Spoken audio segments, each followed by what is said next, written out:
Olá pessoal, Pastor Daniel Batista aqui pelo canal Verdade em 10 Minutos novamente. Deus abençoe todos aqueles que sempre me acompanham pelo canal e os temas também que tenho tratado aqui, obviamente com ótica cristã, com direcionamento total às Escrituras Sagradas. Lembrando sempre que o meu trabalho com você aqui é visar na face, no rosto, na plenitude do Cristo, a fé que salva, a fé que todos nós devemos ter. Deus abençoe aqueles que têm orado, intercedido pelo nosso ministério, como também colaborado nisso de divulgar e compartilhar o nosso trabalho, tendo em vista que não é profissional, é puramente voluntário, missionário em todas as suas questões, em todos os seus termos. Essa igreja está muito clara nas intenções que visa, naquilo que fala, naquilo que narra, e eu falo até ao meu respeito também, ok? Tá tudo aí no canal para você poder chegar a essa conclusão. Enfim, mas como nós não temos que falar nada de nós mesmos, mas de Cristo, vamos seguir aqui no plano do tema de hoje. Lembrando que nós estamos ao vivo pela internet todas as quintas-feiras e aos domingos, semanalmente, transmissão ao vivo pela internet do culto que acontece ali na sede da Igreja Sacra Fé para as Nações, em São Paulo, Avenida do Guacá, 1067, Zona Norte, ok? Todas as quintas às 8 da noite e aos domingos, 7 da noite, horário de Brasília. Nós temos o compromisso de transmitir todo esse conteúdo para você, ok? É um convite especial de toda a Igreja Sacra Fé, aqueles que passam aqui pelo canal Verdade em 10 Minutos. Um abraço novamente a todos que nos acompanham, me perdoem. Bom, o tema que o pastor eu vou tratar hoje aqui com vocês é um tema que eu vou dizer, e não sei se vocês vão acreditar, amém? Mas isso aconteceu com o pastor, que Jesus chegou pessoalmente a mim, em visão, para que eu trouxesse isso aqui hoje para vocês. Ou me manifestasse como teólogo e como pastor dele, como servo dele, essa questão que eu vou tratar hoje aqui. Senhores, a política é uma coisa que realmente preocupa todos nós a nível de igreja, a nível de visão cristã, tá? Mas quero deixar uma coisa clara, que tudo que eu vou dizer aqui para vocês, além de me responsabilizar, precisa ser fundamentado. Então tome cuidado, todos aqueles que forem esboçar a sua opinião, o que eu acho, o que eu penso, fundamente em Cristo as tuas razões. Eu tenho deixado claro em todo vídeo que eu gravo aqui, que eu não falo de mim, não falo do que penso, não falo do que acho, enfim. Eu trato tudo aquilo que digo à luz de Cristo e à luz, a hermenêutica disso é Jesus, tá? Então, desafio todos aqueles que vão comentar o que eu vou falar aqui ao mesmo parecer, decente, responsável, direcionado a Cristo, com a essência dele, o gosto dele, a luz dele, o padrão dele, enfim. Porque eu não tenho nada contra pessoalmente essas pessoas. Mas, em compensação, a igreja não é uma instituição dos homens. Ela não foi criada ou institucionalizada da parte de Cristo para ser confiada aos homens para que eles fizessem dela o que eles querem. O evangelho não é, e a igreja também não é, um produto de homens. Então tem que ter respeito. E o que eu vou falar hoje aqui é sobre política e igreja. Daqui a pouco vocês vão saber as minhas motivações. Bom, o propósito, desse tema, infelizmente, eu tenho o desprazer de mencionar esse nome, é o André Valadão. Todos sabem, amém, de que ministério ele pertence, a igreja da Lagoinha, não sei se eu posso chamar assim, e se dizer pastor para esse cara realmente é uma coisa completamente incompatível. Mas ele teve, é meu propósito aqui hoje com você, ele teve uma iniciativa, de ir perante uma reunião anual de líderes políticos lá em Orlando, Estados Unidos, e a matéria do jornalismo evangélico diz assim: André Valadão é o primeiro pastor brasileiro a orar durante uma reunião anual de líderes políticos em Orlando e Estados Unidos, ok? E eles classificam, determinam isso como um ato profético, tá? Ok, até aí tudo bem, mas pode? Bom, os meus objetivos específicos com você, usando a figura, deprimente, apóstata desse indivíduo, como de toda a sua igreja, até porque ele e a irmã dele têm tendências muito parecidas. Meus objetivos com você, nesse tema e nesse propósito, é definir biblicamente o uso correto do ministério evangélico em conformidade alinhado ao ministério de Cristo, do Cristo que se fez Jesus, ok? Tá?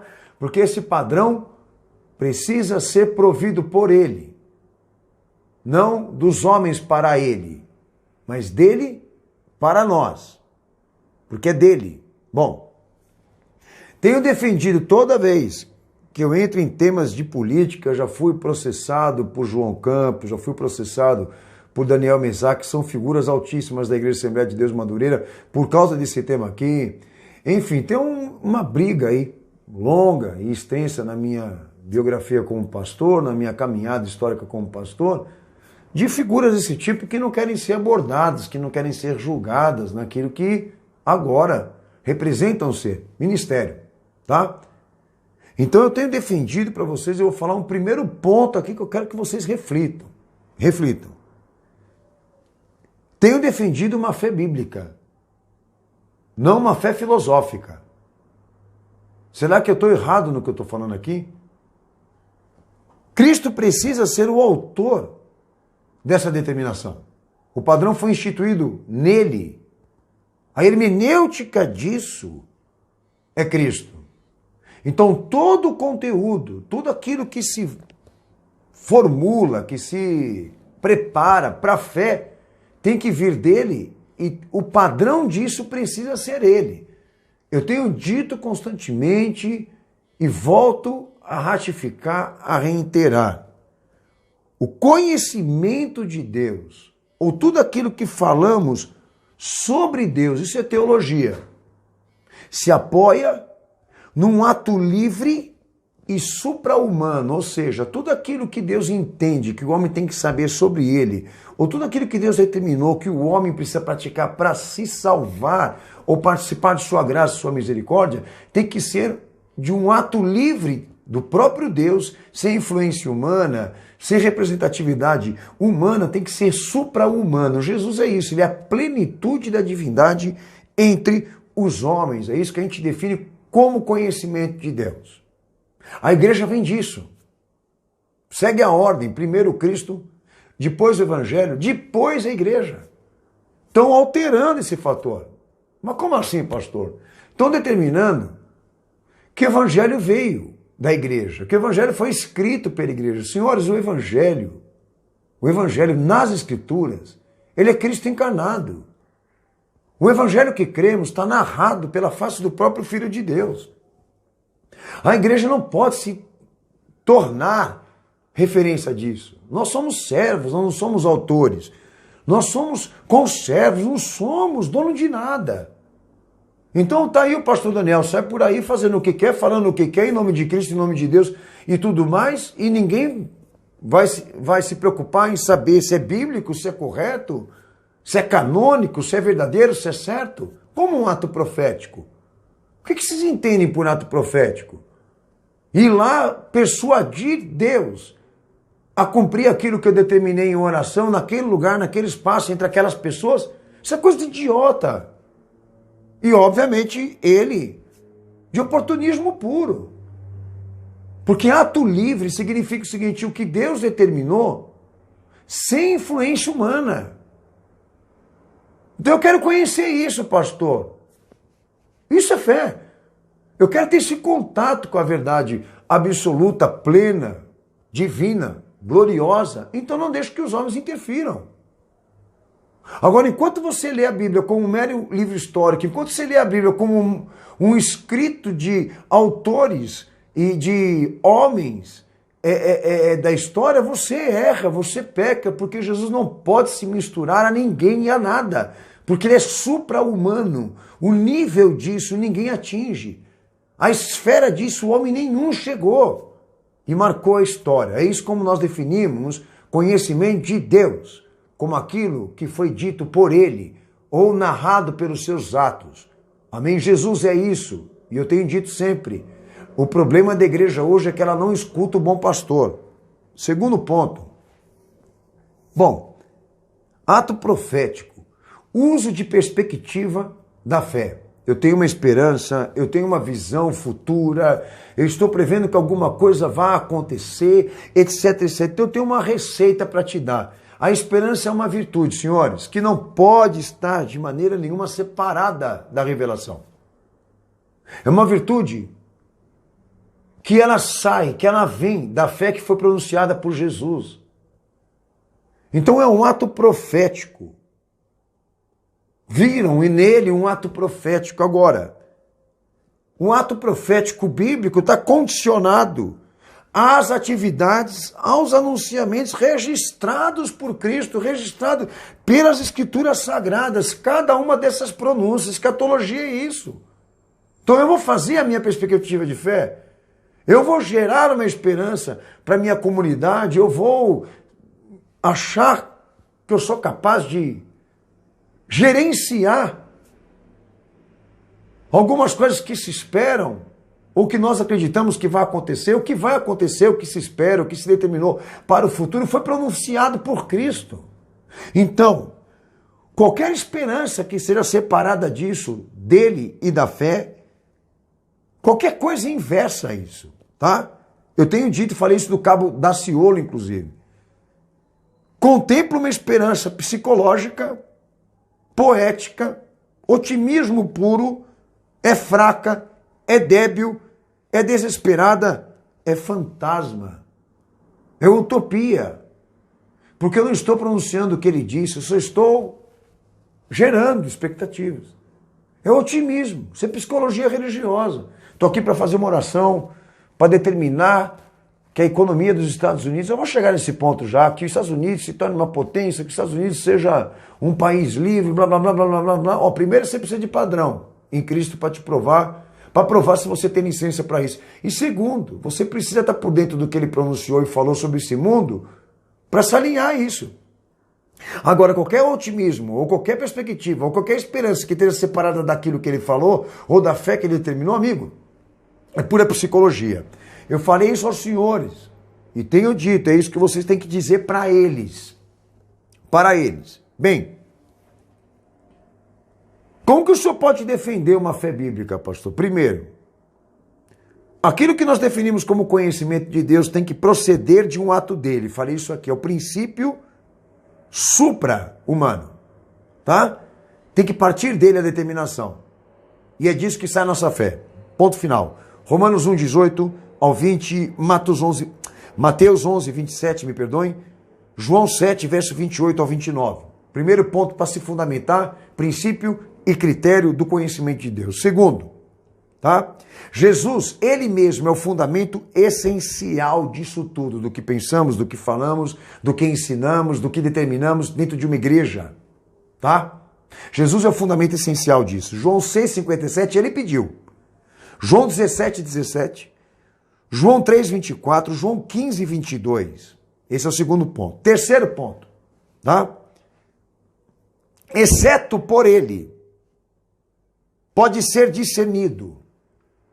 Porque a luz dele, ou uso de comparação, ele foi? Não, então a gente não pode. Ele fez? Não, então a gente não pode.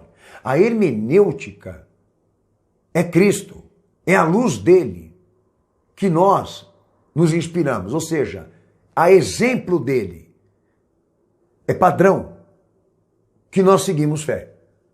Então eu estou indo para uma parada em nome de Cristo que ele não foi, mas eu vou inventar e vou. Uma releitura, né? Que é o que está sendo proposto no movimento evangélico hoje. Você herege. Porque como que você pode se colocar numa condição de querer instruir Jesus que esse é o melhor caminho? Não é ele o fundamento, a rocha, a pedra da qual nós temos que se edificar? Então, tomando partido para fazer uma coisa que ele não fez e não está de acordo, inclusive, você está querendo dizer que você tem uma chave maior do que a dele de conhecimento. Ou então, que você está colocando ele na cadeira para ensinar ele como ele precisa ser pastor ou senhor dessa igreja. Que é que esses idiotas estão fazendo aí. 1 Coríntios capítulo 2, versículo 7 ao versículo 13. João capítulo 16, versículo 7 ao versículo 15, leia, tá? 1 Coríntios 13, 12, Lucas 6, 46, João 3, 16 ao versículo 21. Exceto por ele tem que ser discernido. Ninguém tem que discernir nada. Manda esses caras para casa, dispensa eles, porque a hermenêutica, a essência, a luz, a iluminação é Cristo, a exemplo dele. Ministerialmente falando, a nível comportamental, a nível de fé, seja como for. Quarto ponto. O padrão não pode ser julgado por homens ou eliminado por eles. Ele disse isso lá em Mateus capítulo 7, versículo 13 ao 14. O padrão instituído por ele não pode ser julgado por homens, sequer pode ser eliminado as suas conclusões. Porque facilitando o caminho, abrindo a porta, você não soluciona o problema dos homens. Eliminando as verdades que ele disse no coração das pessoas, você não soluciona o problema delas, você mata elas, você manda elas para o inferno. Segundo o meu Senhor, Mateus capítulo 7, versículo 13 ao versículo 14. Ele está dito lá, pô. Porta, caminho é estreito. Por quê? Porque é por ele que é feito o conteúdo da fé e sai dele o conteúdo da fé. O evangelho não foi escrito para fazer ninguém feliz. O evangelho foi escrito por ele ou revelado por ele para salvar. Agora, se entrou na fé por uma satisfação e por uma aventura religiosa, você vai ser dispensado, porque o papel da igreja é esse, é acatar ou acolher aqueles que querem realmente uma opção de fé pela vida dele, pela obra dele, não por si mesmo. Isso está muito claro no evangelho, tá? Então esses são os princípios mais principais que formam o padrão ou formam a essência do conhecimento da redenção e da salvação, daquilo que Deus determinou pelos profetas, que o Filho cumpriu perfeitamente, que se transformou o evangelho para a igreja e a igreja lá atrás pregou muito bem. A igreja que tem um aspecto particular de natureza, de características, a igreja apostólica lá atrás, a primeira igreja, né, que é considerada o corpo de Cristo, a noiva de Cristo, o relacionamento vital, né, orgânica com Jesus, uniforme, independente de homens, de sistemas, de culturas, de pensamentos visionários, etc. Porque é uma igreja cuja natureza surge de Cristo, ela vem de Cristo, ela traz um aspecto particularizado, ou seja, ela surge de Cristo. Eu quero falar sobre isso agora aqui. E Jesus domina 3 aspectos dessa igreja: a fé, o comportamento e o ministério. Tenho dito isso aqui. A igreja vem dele, vem do evangelho que ele pregou, não ao contrário.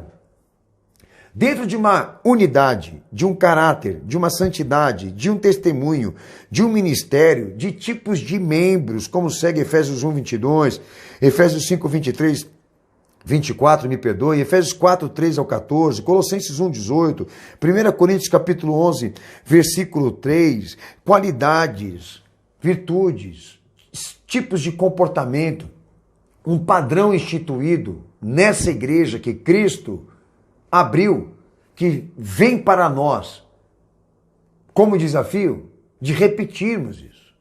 Nós somos a continuidade daquela igreja.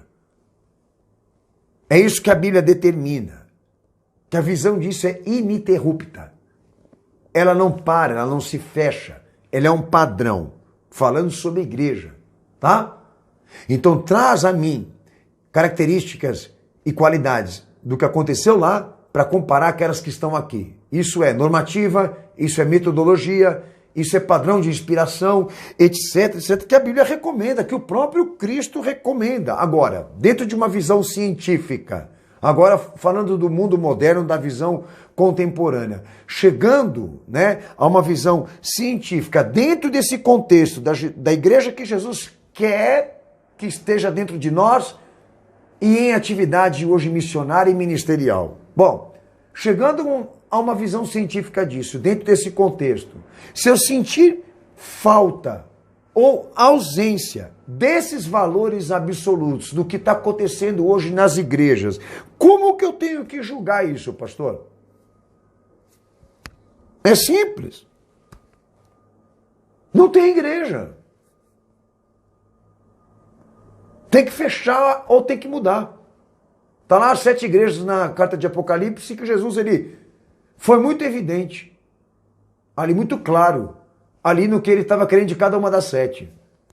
E as que não se arrependeram, que ele pediu para se consertar, ele removeu na classificação de igreja e extinguiu, até geograficamente, aquelas igrejas do seu lugar. Não está muito claro para você o que ele gostaria de fazer hoje, inclusive? Então por que ele não faz agora, pastor? Espera para ver no juízo. Espera para ver no arrebatamento. Agora, o que não pode é todo mundo que passa aí pelo canal, aquelas pessoas que conversam com você sobre esse assunto, de igreja, se comportarem como se nada tem que ser feito, nada tem que ser falado, nada tem que ser julgado, nada pode ser evidenciado. Então, Bíblia para quê? Jesus para quê? Ele falou para quê, então? E deu essas noções, né, ministeriais para nós. Para quê, então? Então, esse é o problema. É a cumplicidade, é a forma como as pessoas estão pactuadas, conveniadas, cúmplices dessas ações espúrias, banais. Agora, eu tenho dito a vocês, no lugar do evangelho original que nosso Senhor pregou, a contextualização material, eu venho trazendo, né, a filosofia, ou seja, a visão reversa. Contextualização material, classifismo econômico, divisão de classes, né, por fiéis, cosmopolismo, patriotismo, relativismo moral, aristocracia, que é uma coisa tenebrosa, igrejas estatais, e tudo isso alicerçado não na Bíblia, mas em princípios maçônicos, em princípios filosóficos, igrejas que praticamente são consideradas patrimônios, né, humanos, instituições governadas, né, por Estado, por homens. A igreja do povo. Agora, quando eu toquei o assunto desse indivíduo, da iniciativa dele de querer interligar a igreja e o Estado e querer dizer o seguinte, estou chegando aqui em Orlando com uma unção especial para a economia americana e tudo mais, vamos refletir sobre esse indivíduo. Eu não vou entrar agora nem no método teológico, que nem teologia esse cara tem. É um tremendo de um safado, mas vamos lá. Nem ele, nem a irmã dele, nem ninguém daquela igreja lá. Não tem conteúdo cristão, mas vamos lá. A irmã dele esteve aqui no Brasil, recentemente, fazendo o quê? Uma campanha evangélica política em favor da Dilma Rousseff, quando ela estava na presidência, certo? Aonde está a irmã dele agora que o país afundou? Aonde? No mesmo lugar que esse indivíduo aqui. Foi montar uma igreja lá no país, lá mais economicamente rentável. Por que você não pede agora para ela voltar aqui para o Brasil, meter de novo lá na cabeça, entendeu? Aquele bonezinho do exército, né? Aquele capacete do exército, melhor dizendo, marchar lá com a bandeira dos Estados Unidos, com a bandeira de Israel e fazer aquela campanha de novo de unção econômica, extrema unção, de soluções de crise, etc, etc, e ficar profetizando para tudo dar certo. Ela fez. De novo, ela repetiu. De novo, não. Não. Ela está lá agora. Porque aqui não vai render mais. Daí vai o irmão dela e tem a mesma iniciativa. E faz a mesma coisa. Agora não, aqui no Brasil, vai lá e monta uma igreja lá. Vocês não estão vendo que isso é oportunismo econômico? Agora, primeiro pastor brasileiro a orar numa reunião de líderes políticos nos Estados Unidos. Primeira vez que um pastor brasileiro, que credibilidade para o evangelho aqui desse país. E se tratando, senhores, de questão de ir lá para orar dentro de um cenário político americano, com carteirinha maçônica, você entra numa boa. Que é o que, na verdade, grande parte da Lagoinha tem. Estão totalmente interligados às instituições paramaçônicas. E fica muito fácil a adesão a esse tipo de coisa, né? Agora, eu não consegui enxergar isso. O oportunismo desse indivíduo aqui. Porque você é cego. Porque você é míope. Porque você é ignorante. Porque você é completamente vazio da verdade cristã.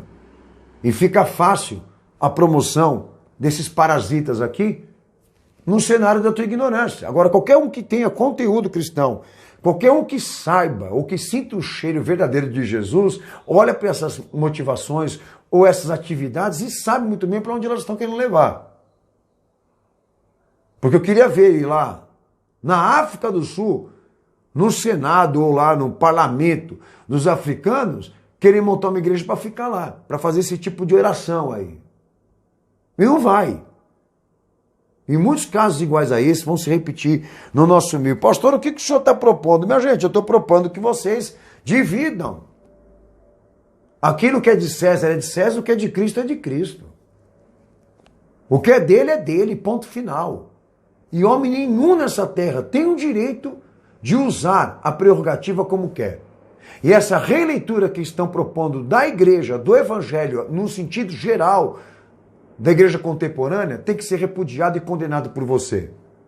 Esses indivíduos precisam ser denunciados. A cara deles tem que estar estampada num banheiro onde faz necessidades. É ali que eles se alinham. É o cheiro verdadeiro do que eles fazem, do que eles são. Eles não têm o direito de interferir na obra do Senhor e sequer falsificar isso. Talvez você esteja entendendo até aqui o meu temperamento, a minha indignação, porque eu fui procurado pelo próprio Cristo a falar isso daqui, que eu estou cansado de falar. Há anos denunciando esse tipo de coisa aqui, mas não para. Por quê? Porque o povo pede isso. Oportunistas desse tipo aqui. Nós queremos uma igreja sem política.